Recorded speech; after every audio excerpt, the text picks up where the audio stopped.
todo mundo é geração saúde, né?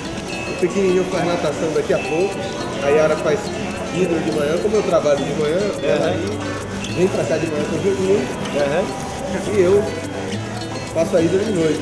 Ele não saía com a gente, ele não passeava comigo nem com o filho. Então agora isso mudou pra gente, né? Porque é um lazer, é uma participação do pai com a família, que antes não tinha. Bom, meu nome é Antônio Ramírez Soares, eu sou engenheiro de manutenção, tenho 42 anos, trabalho hoje na Braskem.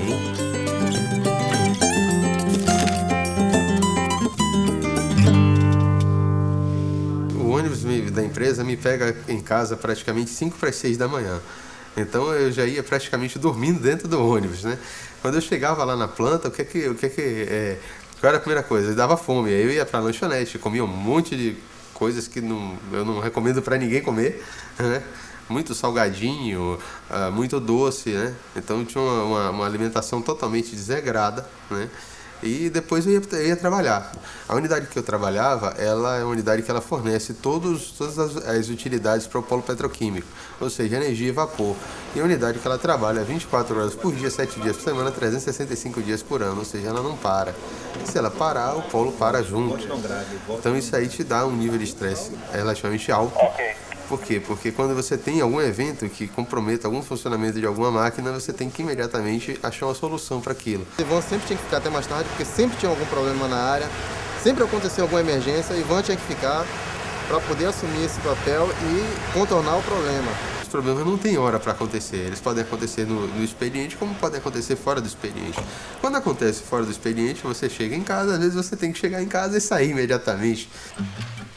No final do dia eu já voltava para casa praticamente tipo assim, de carrinho de mão. Ao longo do tempo isso vai te desgastando, você vai perdendo o condicionamento, porque você chega, acorda cedo, vai trabalhar, aí já não toma um café legal, não almoça bem. O jantar você já volta para casa às vezes com uma fome danada, e se entope de comida no jantar e já chega cansado, então você não vai ter ânimo para poder pegar uma academia, você não vai ter ânimo para fazer um curso, né? E isso, sua qualidade de vida começa a cair. Eu tinha uma dificuldade grande de me relacionar com meu filho. Eu chegava em casa e queria dormir. Vamos brincar? Aonde, Júnior? Pai, eu tá muito cansado. Olha, eu só quero dormir. Amanhã a gente brinca, tá bom? Não consegui acompanhar o crescimento dele direito, né? O Juninho crescendo e eu dormindo do lado. Isso não existe, né? Ele não sentia vontade de sair, ele não tinha ânimo de ir para lugar nenhum, nem à praia, nem a um clube. Essa situação que ocorreu comigo, ela já vinha se perpetuando há muito tempo, em função praticamente de estresse de trabalho. O estresse, ele te conduz a uma ansiedade muito grande. E as pessoas canalizam ansiedade de formas diferentes, né? No meu caso, eu canalizei com alimentação. O trabalho que a gente faz e como a gente o faz influencia demais o jeito que a gente leva a vida, inclusive nas horas livres. Já repararam nisso? A hora de dormir e de acordar, por exemplo, de tomar banho, escovar ou não os dentes, a hora de nos alimentar, o que comemos, onde, em qual quantidade, em qual tempo e assim por diante. Influencia até os assuntos das nossas conversas, nossos pensamentos, nossas escolhas de lazer. A vida vai nos levando e nós a levamos também tomando decisões e escolhas mais ou menos sensatas e dando nossos jeitinhos de nos sentirmos bem dentro das nossas condições concretas e nossas preferências pessoais. Afinal, quem faz escolhas para se sentir mal?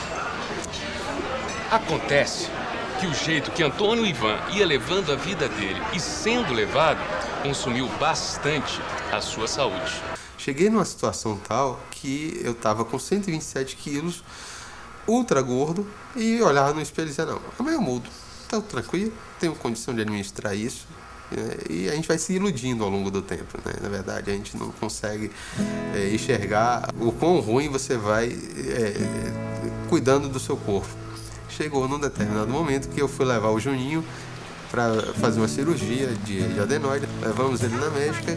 Quando eu retornei para o estacionamento para pegar o carro, tinha aquele tipo um gelinho baiano. Vai por ali, olha o gelo baiano, hein, menino? Ai. Tropecei naquele gelo, a perna direita ficou calçada e eu tive a primeira lesão do joelho. A perna direita calçou, o joelho esticou e eu lesionei o quadríceps. Então o médico pegou e engessou minha perna e disse: olha, você vai ficar 15 dias no estaleiro, vai ficar 15 dias parado, depois você vai fazer uma fisioterapia e retorna para o trabalho. Então o que eu pensei? Eu disse: olha, se eu for pedir um afastamento para poder me cuidar, né, a empresa pode encarar isso de uma forma assim meio estranha, não muito amigável. Como eu tinha férias já vencidas dentro da empresa, eu disse: olha, eu vou pegar, eu prefiro a sacrificar a empresa, eu prefiro me sacrificar. Eu perco minhas férias, né, vou ficar em casa, né, nas férias, não vou poder ir para lugar nenhum, mas em compensação eu volto para o trabalho renovado e sigo adiante. Jamais saberemos se naquele momento da empresa de Antônio Ivan, a ameaça que ele sentiu ao considerar o afastamento do trabalho era razoável ou não. Fato é que, como a maioria de nós, ele fez essa escolha julgando-a mais adequada para si mesmo. E apesar disso, nem sempre os resultados das nossas escolhas correspondem ao que esperávamos. Vale reforçar que férias é um direito do trabalhador e, além disso, muito importante para descansar, curtir a família, se divertir e, inclusive, renovar as forças para retomar o trabalho com mais qualidade. Também é importante lembrar que as tentativas das empresas de evitar perdas de dias de trabalhos medidos como absenteísmo pode provocar um efeito colateral muito curioso, o presenteísmo, que é a presença de pessoas que perderam ou estão perdendo a saúde e a capacidade produtiva. As perdas da capacidade de trabalho e produtividade com o presenteísmo, quando as pessoas são mantidas no trabalho, mesmo sem condições, podem ser muito mais caras para as empresas. Por isso, não só é razoável permitir aos empregados cuidarem da sua saúde, como ainda mais importante, cuidar o trabalho, para evitar que as pessoas percam a saúde e a capacidade de darem o seu melhor. Eu fiz o exame dele, liberei ele para o trabalho, ele estava normal, o exame físico dele normal, e liberei ele para o retorno. Praticamente no dia seguinte, ele chegando aqui na empresa, na descida do ônibus houve um falseio e ele acabou lesionando o joelho contralateral, o outro joelho. E isso é básico de toda pessoa, joguei o peso todo na perna que estava boa, na perna esquerda. O tendão da perna esquerda rompeu, e esse rompeu total, e não consegui mais me mover. Quando você tem as duas pernas lesionadas e não pode andar, é uma coisa totalmente diferente. Existem táxis para pessoas deficientes, para paraplégicos, só que a prefeitura disponibiliza 50 táxis, mas você não encontra nenhum deles na hora que você precisa. Eu tive que ir para o hospital português com minha cunhada, meu cunhado me empurrando, minha esposa me empurrando na cadeira de rodas e mais um funcionário do prédio, porque é uma descida e tudo que sobe, tudo que desce sobe e vice-versa. E eu no meio da rua, com os carros passando em volta e tendo que ser empurrado até o hospital. Lá no hospital, a máquina de ressonância, que é uma máquina importada e coisa e tal, é uma máquina que foi projetada para um joelho são. Então meu joelho estava com o dobro ou o triplo do diâmetro. Então eu vi como que é difícil, como que é complicada a vida de um deficiente físico.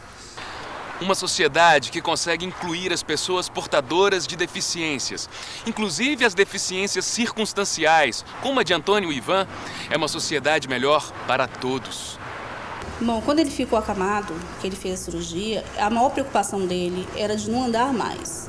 A partir do 12º dia de operado, eu comecei a fazer uma fisioterapia. A dor era muito grande, né? Então a fisioterapia foi feita a domicílio, por quê? Porque eu também não conseguia andar. Ele não estava se entregando muito ao tratamento, ele estava relaxando. Ele só fazia exercício quando a fisioterapeuta dele, a doutora Paloma, chegava em casa para fazer. A fisioterapia, no início, era feita só por mim mesmo. Assim, eu realizava os movimentos e dava as orientações, porque o paciente fica 1 hora comigo e 23 horas em casa, né? Então, se ele não seguir as orientações de forma correta, desanda o tratamento, né? Quando você chega num estágio desse, você tem duas opções. Ou você recupera e dá a volta por cima, ou você vai para uma opção que não é a melhor de todas. E aí, no 25º dia, elas duas me ergueram e disse: você vai para o chão. Vamos, Ivan. Vamos colocar o pé no chão. Vamos. Agora você vai andar. Uma de um lado, a outra do outro, para poder erguer e dar o primeiro passo. Vamos. Eu suava em bicas, porque o esforço era muito grande. Aquela pisada, aquele passinho que eu dei no chão, foi que mudou tudo. Eu levava praticamente 20 minutos para ir da maca hospitalar para a porta do quarto. Aí comecei a andar no andador. Cada dia era uma vitória. Quando eu comecei a andar, eu tinha reduzido praticamente 13 a 14 quilos.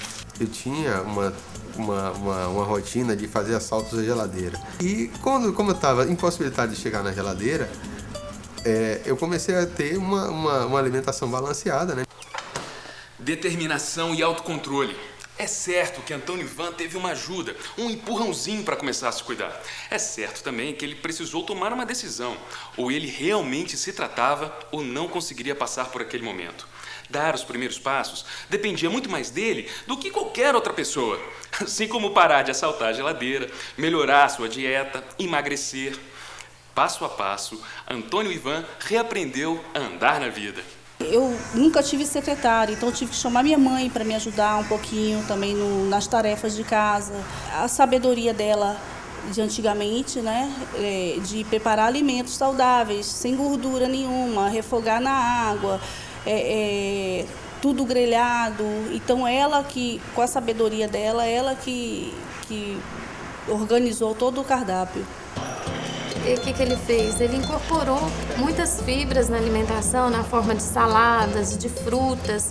Uma coisa importante também que a gente vem batendo muito na nutrição é aquela ideia de se comer mais vezes no dia, reduzindo as quantidades. Além da mudança alimentar, ele passou a fazer mais atividade física. Nós entramos para academia, para hidroginástica. Começamos a ter mais atividade física, que nós levávamos uma vida muito sedentária. Eu comecei a praticar natação, foi antes até do acidente do Ivan, mas não era um assíduo. Aí depois que teve o acidentão com o Ivan, aí foi quando eu comecei, de vez de praticar uma vez só, eu comecei a praticar 4 vezes na semana exercício.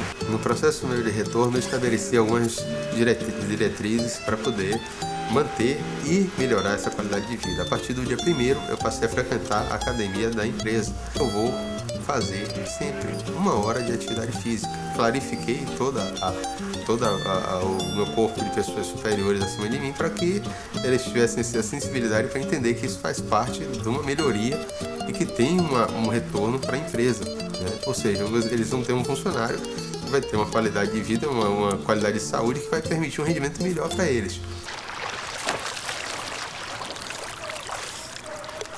Com tudo que foi vivenciado, Antônio Ivan mudou. Sua forma de entender a vida e de se relacionar com o trabalho também mudou. Provavelmente, as circunstâncias e algumas condições do seu próprio trabalho também mudaram. Tanto que agora ele age buscando espaços com os supervisores para cultivar sua saúde, sabendo que isso vai retornar para a empresa na qualidade do seu trabalho. É um novo jeito de andar a vida. Tomara que ele consiga manter suas conquistas, viver cada dia melhor e desfrutar de muitos outros anos de vida. Ele perdeu mais de 30 quilos só com a mudança do estilo de vida. Então, a mensagem importante que o caso do Antônio Ivan nos mostra assim, que é possível, com muito sacrifício, a gente sabe que tem sacrifício mesmo, com o apoio da empresa, com a adesão da família, com uma equipe multidisciplinar, você atingir os seus objetivos e suas metas em relação à sua saúde. A mudança dele afetou a minha vida de Juninho, seguindo o exemplo, né? Me espelhando na alimentação dele, em tudo, as coisas que ele está se alimentando, que eu estou me alimentando, procurando fazer igual. Eu já consegui plantar essa sementinha dentro de casa. Minha esposa hoje já está praticamente 7 quilos mais magra, né? A minha irmã também já está engajada nesse processo de melhoria de vida, de qualidade. Certo? Meus filhos hoje, todos eles praticam esporte ou alguma forma de atividade física.